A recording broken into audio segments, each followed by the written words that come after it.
Welcome to Come Get Woo Woo. We're your hosts, Becky and Ro, here to hold space for the unseen, the unspoken, and the deeply felt. This is a place for seekers, for those who sense that there's more, for those who hear between the words, feel beyond the room, and know without knowing why. Together, we'll explore the language of spirit, the clarity of your clairs, and the signs that rise up when you're ready to notice. You're not imagining it. You're remembering it. This is Come Get Woo Woo. What if being human isn't something you need to figure out? What if it's something you've been moving through without really being in it? What if the routines, the responsibilities, the way you move from one moment to the next isn't just about getting through it? What if the part of your life that feels the most frustrating, the messiest, the most overwhelming is something you chose? You looked at this messy, beautiful, chaotic world and thought, yeah, I want in on that. If you've ever felt like your days blur together, or you had a moment where everything slows down and you realize, I'm actually here right now, then this episode is for you. Hey, woo-woo seekers. Welcome to Come Get Woo-woo with Becky and Ro. I'm Becky. And I'm Ro. Today we're bringing everything back home to one place we all know but often try to escape, the human realm. After spending time in stillness of the void and the abyss, we're landing back in the 3D, back in the body, and looking what it actually means to be here on purpose. For a long time, we've been taught that the goal of a spiritual life is to transcend the body, to rise above the mess. But what if we flip that? What if being human isn't a burden to get through, but a sacred high-definition choice? We're starting by reframing this whole human experience. For so many of us, the instinct is to try to transcend the mess. But we're going to talk about why being human might not just be something that happened to us, but something we chose to step into. When we say we're going to talk about the grounding wire, we're really talking about why the body matters. Most of us think of the body as something that just carries us through life, like a vehicle, something we're in. But what if it's doing something much more active than that? What if your body isn't just carrying your experience, but actually translating it? We'll talk about how things like the clairs aren't just spooky superpowers. We'll also address the shadow of this realm, that forgotten contract where we get so caught up in the bills, the traffic, and the ego that we forget we are the bridge. We'll be sharing a simple exercise to help you move from explaining your life to experiencing it. But before we go any deeper into this conversation, we want to invite you to help us expand the Woo-Woo Seekers Grid. If this episode has you pausing, noticing, or feeling something a little differently, take a second to hit follow or leave a review. It might seem small, but it's actually a choice, just like everything we've been talking about.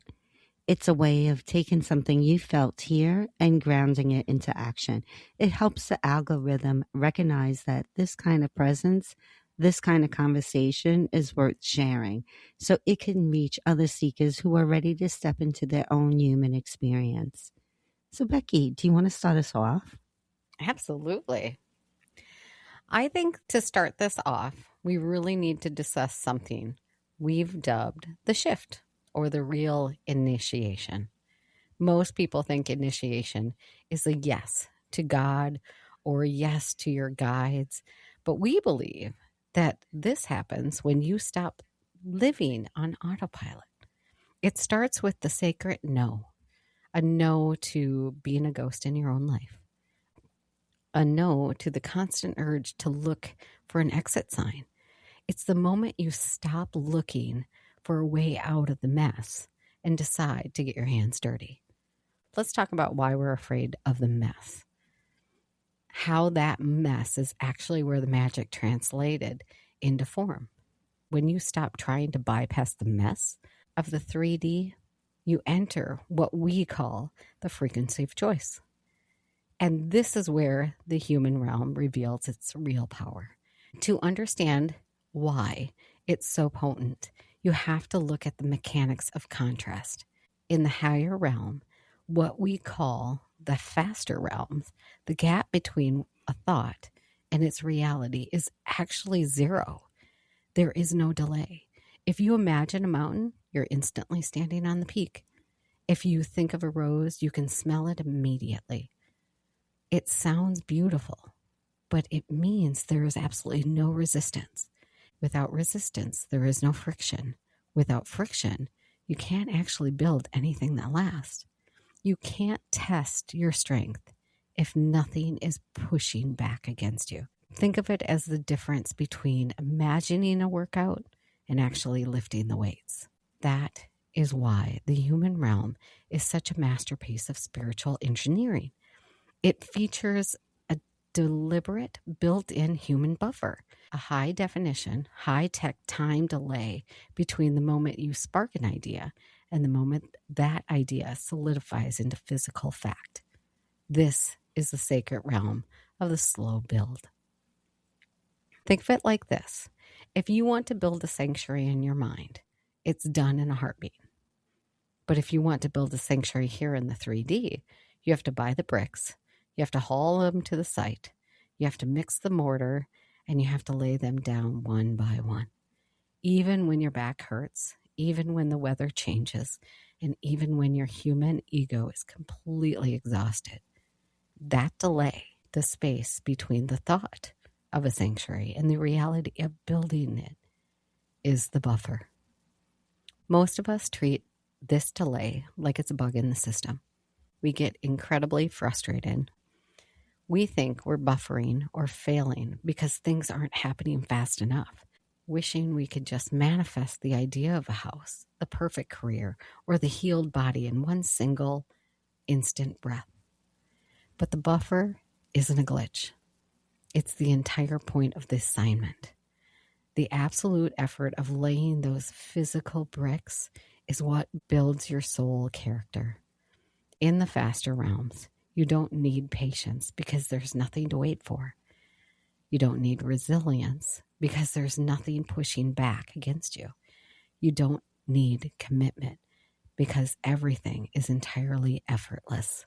But here, when you stay dedicated to a project for 6 months, or stay in a conversation that's incredibly difficult, or show up for practice every single morning, that's where the soul muscle is formed. The heavy weight of the 3D is like the resistant weight in the gym. The bricks are the exact friction you need to actually grow. So when you feel that frustration of things taking too long, I want you to reframe it. You aren't being held back. You are in the active process of translation. You are taking a light, fluid frequency from the spirit realm, and you are grounding it into the physical world through your own raw effort and action. You are not just building a sanctuary. The sanctuary is building you. Wow, I like that. There's a reason for patience. It's so you can understand what you're there for. I found it very interesting. I fully believe every single one of our episodes, for me, builds my perspective to a much grander view. I couldn't agree with you more right there, because each one is just expanding kind of what we knew, but expanding on it. Exactly. And what I really like, it makes you stop and think. Mm-hmm. It's perfect. Just like you were talking about, where it makes you stop and think. And this is what I'm getting right now, is when we are not granted our deepest desire. And we sit there and we say, oh my God, see, what am I doing wrong? You know what? It wasn't meant for you. And then you find out later that there was a reason for it. I'll tell you this story. So I am I've always had, and I don't know if I've ever told you this story. I was very prone to miscarriages. I had many of them. I had like 3 or 4. Yeah. Wow. I Yeah. know. And at one point in time, I was pregnant, went into my 12-week appointment, and they did an ultrasound, and by 12 weeks, you can hear the heartbeat. Mm-hmm. Well, we go in and no heartbeat. I'm like, okay. And so they have to draw blood. And I don't know exactly the terms, but you have to measure the hormone levels. If it's raising, then that means you're still pregnant, or, where I miscarried and got pregnant again, right? Or if they're dropping, then basically there's nothing there. It's nothing viable. You lost right? it. Yeah. Correct. So I had to wait a week in between one test to the next test. And that was, I'm not going to lie, one of the most miserable weeks of my life. Oh, I can imagine. Yeah, I had no idea. As it turned out, I got pregnant again. So I miscarried, got pregnant again, didn't even know it. Do you know that Jenna is the result of that second pregnancy? Wow. I would have never had her had I not had that miscarriage. So I tell that story to so many people because everything has a purpose. Everything has a reason.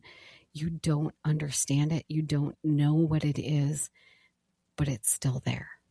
Yes. One of the things that Joe usually says is no equals new opportunity. Ooh, I love that. Mm-hmm. Yep. I'm going to keep that one. I'm not gonna lie. A new one for you. I know. It is my new metaphor, right? This is something that I'm passionate about, and I tell people all the time. Just because something you think is bad, it was never to you, it was for you. Yeah. Because I never would have had my kid. And wow. I wouldn't give her up for anything. Wow. My heart goes out to you, though, still. I know that's hard. It is hard. But, But I agree with you. You wouldn't have Jenna. No, I wouldn't. I wouldn't change anything in the world either if they said, oh, here's a new version. I was like, no. If you would have asked me a few times in her lifetime, I would have been like, oh, damn. Can I take that option? No, she's awesome. I wouldn't. I'm just kidding. I'm only kidding about that. But yeah. I would go through all the hell again just to have her. And I'm sure you do the same thing. Hands down. Not even a question. Yeah. Yeah. Same here. So our next segment is about the shadow. And do you want to go over that? I'd love to. Okay. So here's what we have to be honest about. Because knowing that is one thing, living it is another. Because everything we've been talking about, the slow build, the sacred mass, the beauty of the buffer sounds good. It resonates. You feel it when you hear it. And then Monday morning arrives. And the emails are already stacking up before you've had your first cup of coffee. And someone needs a response.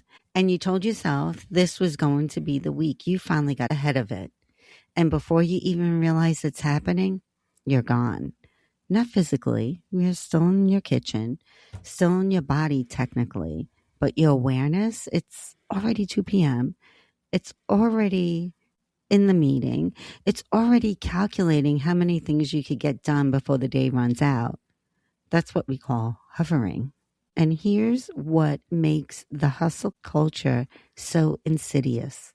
It doesn't feel wrong when you're in it.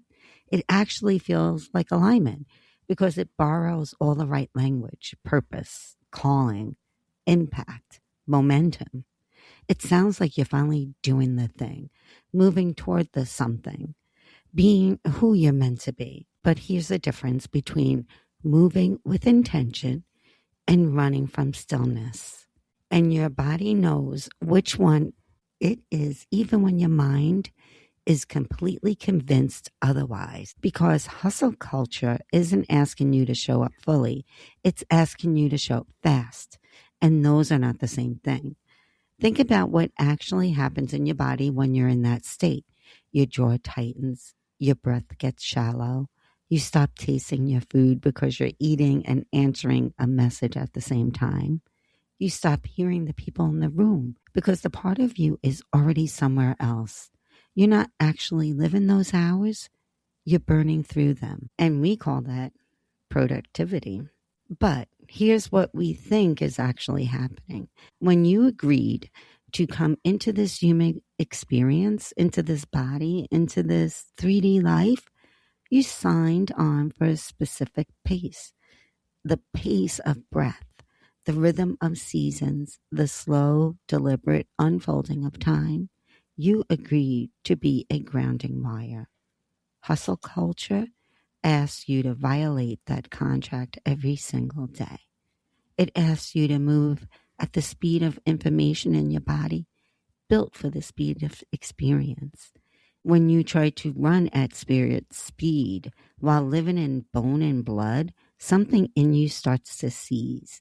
Not because you're weak, not because you can't handle it, because you were never designed for it. That's not a motivational problem. That's a physics problem.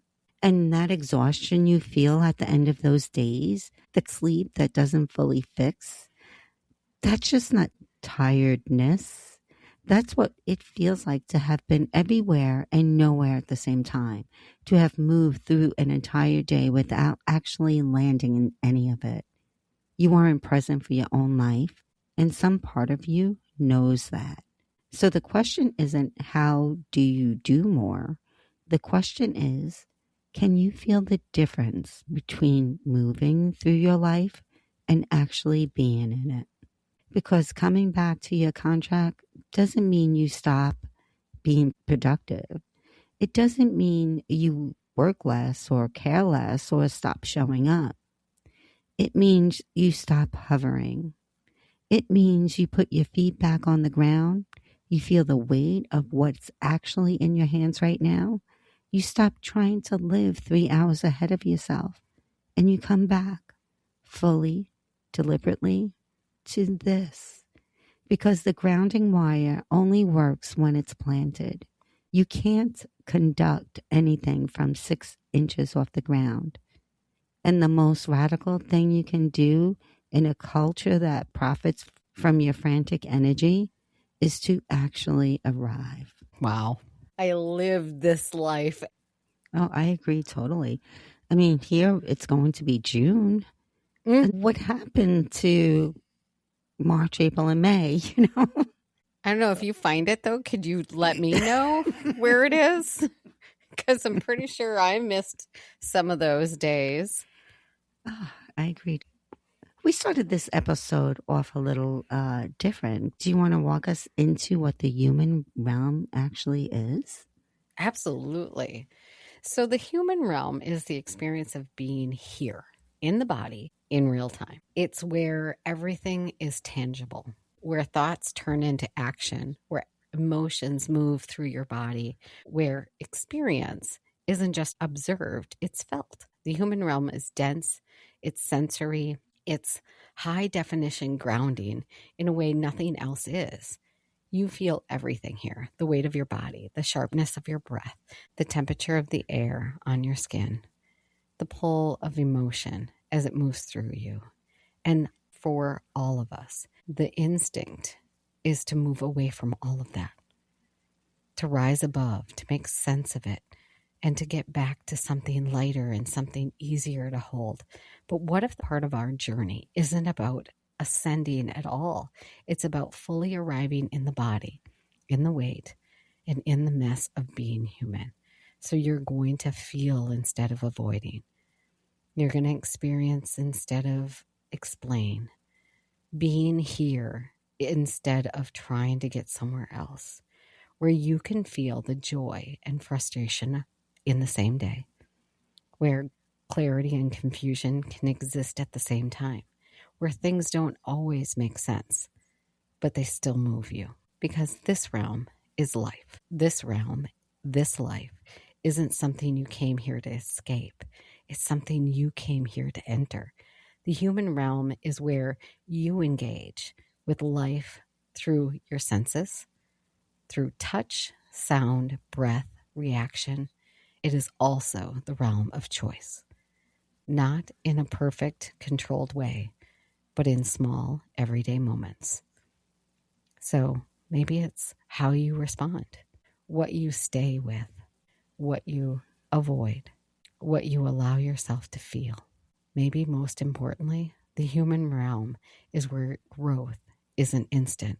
It unfolds, it repeats, it asks you to stay present, even when things feel unclear, because this isn't a realm you observe at a distance.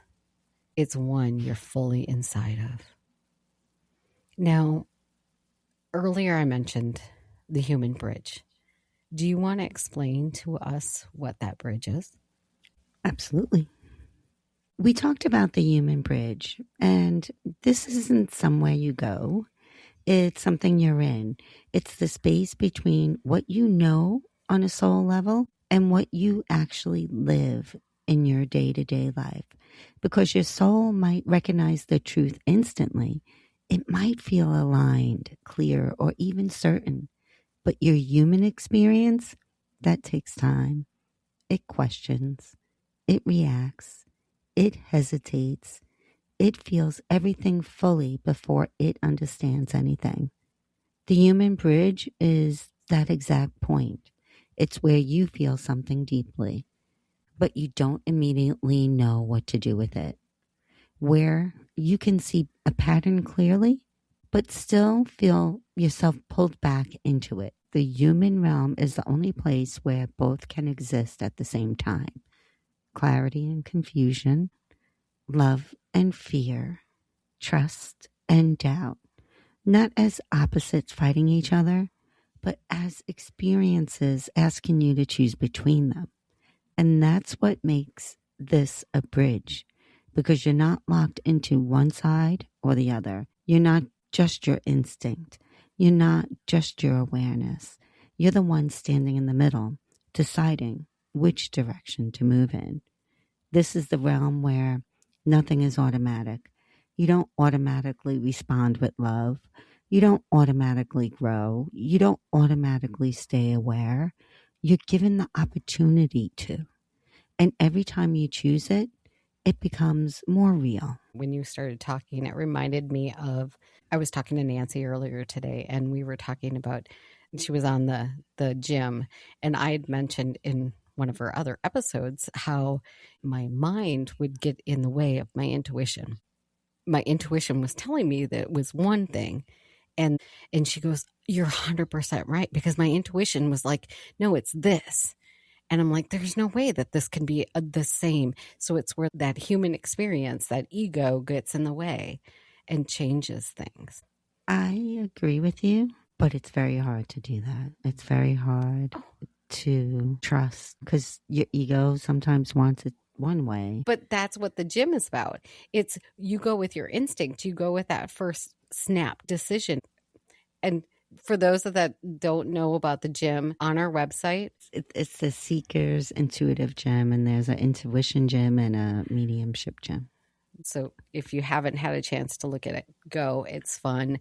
It's very interactive. Which one was she playing? She was playing numbers. She had the numbers. She was doing the numbers, and she's like, "No, it was just a 2." And she's like, "There's no way it could be another 2." And sure enough, it was another 2. Oh yeah. Yeah. Yeah. So that one pops up. Yeah. You know. She goes, "It's really hard to get your head out, but it's a great tool to find a bridge to listening to your intuition more." I love them. Yeah. Yeah. And the cards are internally shuffled, so that's why it comes up like that as well. You did an amazing job, by the way. If I haven't told you 1,000 times, I will tell you one more time. You did an amazing job on that. Thank you. Yes. So I'm going to talk about the grounding wire. Oh, yes. We talk about being the human bridge, but we have to ask why that bridge even needs to exist. Why leave the lightness of the spirit realm to come down here into the heavy 3D world? It's because the human realm is the only place in the entire system where spirit actually meets matter. In other realms, energy is light. It's fast, it's fluid, but it has no anchor. It's the electricity without the socket. If spirit is electricity, then we are the grounding wire for the entire universe. Without us, all of those big, beautiful spiritual ideas like love and compassion, creativity, they have nowhere to land. They just float. They need our heaviness, our physical bodies, to anchor them into reality. Our weight isn't a burden. It's our superpower. When you take the spiritual insight and you actually do something with it, you cook a meal, you write a book, give a friend a hug, you are grounding that light into the earth. You are making the invisible visible. It is the why of being human. Wow, I really like that. I know. I was like, it's so simple. It gives us purpose. It does. Just by being here. Just by being here. It gives every single person, every plant, every animal, everything on this realm purpose. Wow. Shall I go into the 3D experience? Let's see what you got. The school of the senses. This is what many people call the 3D, the physical, grounded experience of being human. But instead of something to move beyond, this is where everything comes into focus. Because as humans, we are in a unique position. We're the bridge. We experience both the unseen and the physical at the same time. We can sense, feel, and intuit, or even act, choose, and respond in real time. This is where the contrast becomes part of the experience. In other realms, things simply are. There's less resistance, less friction. But here, we must do the work of it. We must engage with it. We must live it out. And we must do something with it. We have to move, decide, respond, and sometimes try again. In this realm, insight doesn't just arrive, it acts to be acted on. Emotions don't just pass, they move through the body. And understanding doesn't just exist, it unfolds through experience. And this is also where your intuitive senses or your clairs take on a different texture. They don't show up as something separate or obvious. They move through the body. Intuition might feel like a pull in your chest or a knowing you can't explain. Awareness may come through your senses, what you notice, what stands out. Guidance might feel like timing, reaction, or a quiet nudge rather than a clear message. Your body becomes the filter. Not something that blocks your intuition, but something that translates it. In that way, the human body is its own kind of technology, a receiver that takes in subtle information and grounds it into something you can actually experience through sensation, emotion, and through response. And that's what makes this realm so different. You aren't just feeling things, you are decoding them. You're not just aware of something, you're living it at the same time. I love that. Do you want to go into the 5 senses? Yeah. We spend so much time trying to tune in to spirit, but we forget that we are already sitting in the most advanced piece of technology in the known universe, the human body. So before we go looking for something beyond this realm, it's worth coming back to what's already here. Because before there's a 6th sense, there are 5 that are already fully active. And most of the time, we move right past them. We rush, we think, we stay in our heads, and we miss the actual experience of being here. But this realm is built on sensation. This is where life is felt, not just understood. We experience the smell of the rain hitting the hot pavement, the vibration of something simple, like a cat purring, the sharpness of the lemon on your tongue, the warmth of the sunlight on your skin, the sound of something familiar that brings you back to a moment. These aren't just details, they're entry points, because your senses aren't just biological. They're how you interface with this world. They're the way awareness moves through your body, through sight, sound, touch, taste, and smell. These are your ports, the places where something intangible becomes something real, and where you slow down enough to actually notice them. You realize you're not disconnected. You're just not fully in the experience yet. Because the more you come back to your senses, the more present you become. And the more present you become, the easier it is to recognize everything else that's already there. Don't worry if you aren't seeing things like Ro or hearing things like me. Some of us are built to feel it in our gut first. That's not a malfunction. It's just how your specific model of human technology is wired. It reminds me of all of our beginning episodes on the Claires and taking that moment to see the yellow in the flower or hear the train that passes by. Can I say it? Pay attention. Yes. Sorry, I took your thunder. That's okay. That's okay. I can still say it. Pay attention. How many times did we say that in the first few episodes? Or I said it. It was me. Hence the reason why this is a joke. But you're right. This 100%, it reminds me of our first episodes. And if you haven't, by the way, listened to those episodes, go back and listen. They've got some fantastic introductory information of how you're using your clairs and you don't even know that you're using them. Yes. And then we also have meditations that go with them too. Mm-hmm. Yeah, I just love it. So before we go any further, I want to pause just for a second because everything we've been talking about, the body, the senses, the experiences, it's really easy to understand without actually being in it. Just for a moment, wherever you are, you don't have to close your eyes. You don't have to change anything. Just notice. Notice where your body is making contact. Your feet on the floor, your back against the chair, your hands resting somewhere without you ever thinking about it. And then notice your breath. Not in a forced way, just in the natural rhythm of it. The inhale, the exhale. You don't have to change it.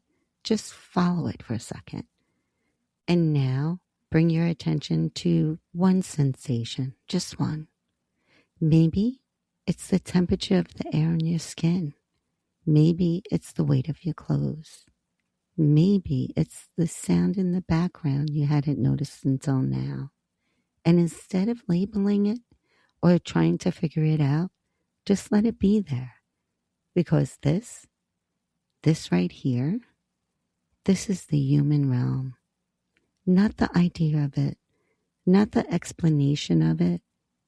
This, the subtle, the ordinary, the thing you usually move past, and the moment you notice it, you're not just thinking about your life anymore. You're in it. And that's the shift. That's what it means to stop hovering and actually land. So as we keep going, I want you to hold on to that feeling. Not perfectly, just enough to recognize it when it comes back. Because your body is doing this all day long.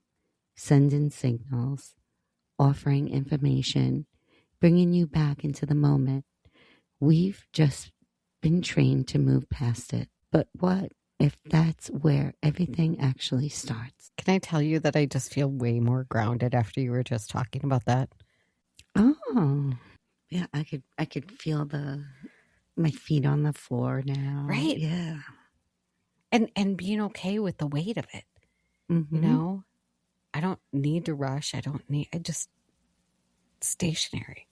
I love it. Thank you. You know, we should start every episode off. Well, before we start our episodes, we should just start just us grounding for that moment. So you're talking about like doing a meditation of some kind right before we do our episode? Yeah, something like that to get us into the sensory of everything. What do you think? I love it. I love that idea. You know, I think that is a great idea to even start the day. Mm-hmm. I like that idea too. I just have to wake up a tad earlier. You don't like to wake up. Oh no, I'm so bad. I shot out of bed and run downstairs, and yeah, it's just a hot mess in the morning. See, and I'm absolutely the opposite. I come by it naturally. My mother, she likes to be early, and she gets really, really, really, really anxious if she's not a half an hour early. Oh wow, Becky, shouldn't we have left already? We should really leave, Mom. It's an hour and a half away. Yeah, I know. It's not until 3 hours from now, though. Anastasia's like you too. She gets up, she's up early, she has her tea, she stretches, and she did not get any of that from her mother. Yeah, no, I wouldn't say that I actually get up and am productive like Anastasia is. I'm just say I get up and I'm like, okay, I've got it all timed. I know exactly how long it's going to take me to get to work. I know how long it takes me to get ready. I know how long, okay, do I have to take the garbage out? I literally time it. That's the Virgo rising in me. It totally is. And so I've got everything timed. Here's the fun thing. My ex, total opposite. He was late for everything. In fact, at one point in time, we inherited his parents' nickname, the late Mr. and Mrs. Ingle. Oh. So we had to come up with a compromise at one point in time that if it was his thing, we left whenever he wanted to. But if it was my thing, we needed to be on time at least. Oh, I like that compromise. Yep. So I'm going to actually go over some of the fun insight on the clairs. Oh. We often treat our clairs like these high spiritual superpowers. But if we're being honest, they're just a refined version of the five senses we already use every single day. So we're recommending we stop treating the clairs like spooky superpowers and start seeing them as standard equipment. Your clairsentience is just your nervous system acting like a tuning fork. Claircognizance is just your brain processing data faster than you can think. Being spiritual isn't about leaving your body. It's about becoming fully sensory, using your five senses as the ports to decode the magic happening all around you. When we talk about clairsentient, we're really talking about your skin and your gut being completely honest with you. It's your physical body acting like a giant antenna, picking up on the texture of the room before your brain even processes who's in it. And claircognizance, it's that sudden knowing. It isn't some mystery voice from the clouds. It's your brain doing exactly what it's built to do, processing a signal at the speed your conscious mind can't track yet. It's like your internal computer finishing a calculation before you even finish typing the question. So instead of looking at it as an extra sensory, maybe we should just try to be fully sensory. When you're truly in your body, your 3D senses what you see, smell, and touch start to bleed into the higher senses. They aren't two different things. They're just different frequency in the same human experience. It's about being a fully functional human. You aren't tuning into the world to find spirit. You're tuning into your body so deeply that the spirit has a clear channel to speak through. The five senses are the ports, and the clairs are the data running through them. Yes. Just think that's beautiful. I do too. Most of the spiritual teachings talk about that we choose to be human on purpose. This is really where everything we've been talking about starts to come together, because there's a difference between living your life and actually choosing to be in it. Most of the time, we're moving through the day, reacting, responding, and getting by. And there's nothing wrong with that. It's the part of being human. But there comes a moment, sometimes subtle, sometimes very clear, and where something shifts, where you stop just experiencing your life and you start participating in it. This loops back to what we talked about earlier when we talk about choosing to be human.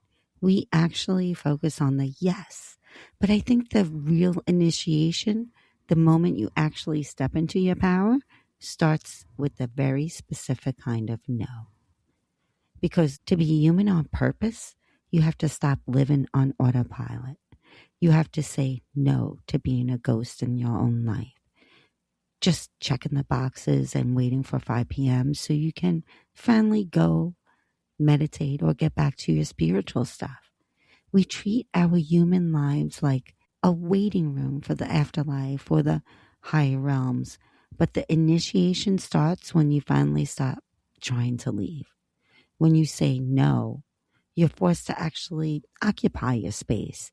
You're telling the universe, I am here. I am staying and I am paying attention. I said it again. And that no is what creates the yes. Once you stop running, you realize that the most spiritual thing you can do isn't leave the body. It's being so fully inside of it that the world has no choice but to respond to you. This is not something that's given to you, but it's something you step into.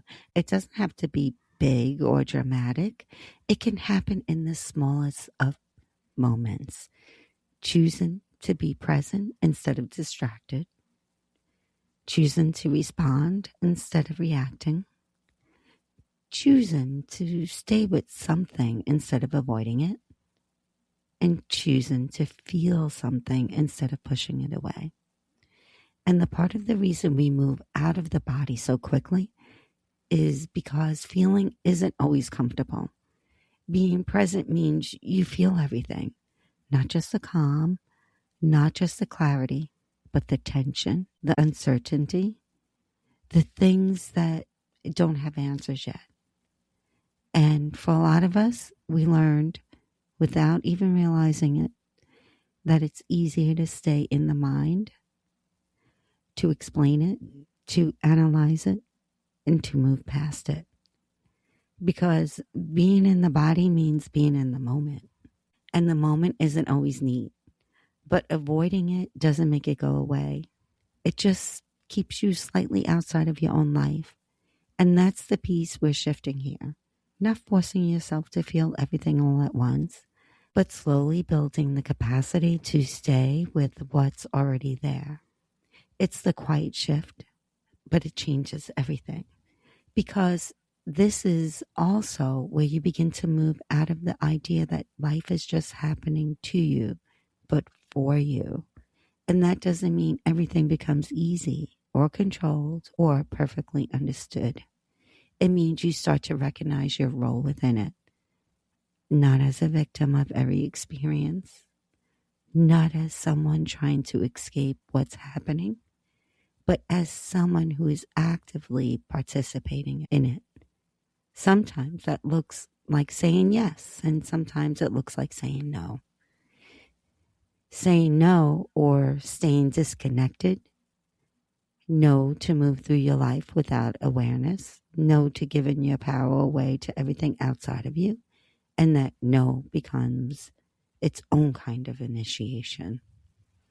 Because every time you choose to be present, every time you choose to engage instead of checking out, you're not waiting for your life to begin. You're choosing to be in it. Initiation isn't a ceremony someone else gives you. It's you looking at the messy, chaotic, sometimes heartbreaking parts of your life and saying, I'm not looking for the exit anymore. I'm staying. It's saying no to the bypass. No to the idea that you'll be happy once you're more spiritual. You are spiritual because you are here, choosing to feel the weight of the blanket and the taste of the lemon. I'm guilty of avoiding feelings, I guess you could say. I think it's easier to avoid them. Yeah. When something is hard and you don't know, it's so much easier than to deal with them. And I think, for me anyway,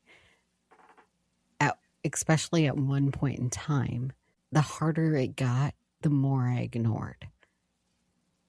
Does that make sense? Mm-hmm. I can relate. I understand that. And I look back now and I'm like, oh God, I was so dumb. But I wasn't dumb. It was just me not wanting to deal with it. I mean, and this goes back to my story from the very beginning, is I look at that moment as a learning tool for me. I did a post on my Facebook.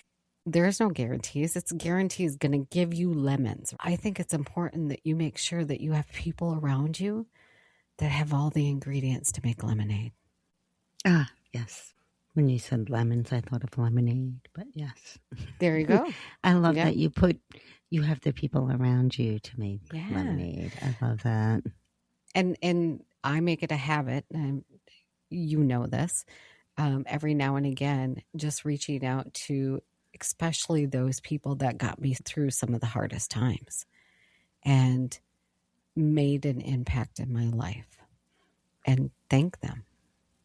Because sometimes people go through life and they have no idea the impact that you made on them. Yes. Totally agree. So I would like to go through a simple little exercise, if you will. Ooh, yes. Yes. If you want to try it, it's really simple. And it's something that you can do this week. If you're driving, don't do it right now. The first step that you're going to do is you're just going to pause and arrive. Just stop for a moment. Feel your feet on the floor. Notice your breath.